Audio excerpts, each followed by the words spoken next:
రాత్రి 2:13 శ్రీకాంత్ ఫోన్ ఒక్కసారిగా వణికింది. Unknown number. తీసుకోలేదు. మళ్లీ మోగింది. ఈసారి తీసుకున్నాడు.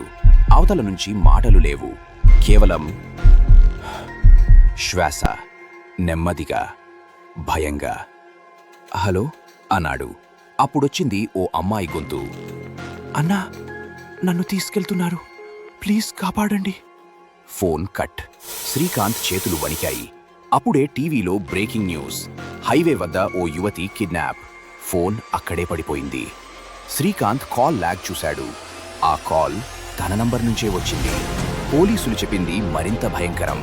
ఆ అమ్మాయి ఆ కాల్ రావడానికి 5 నిమిషాల ముందే చనిపోయింది.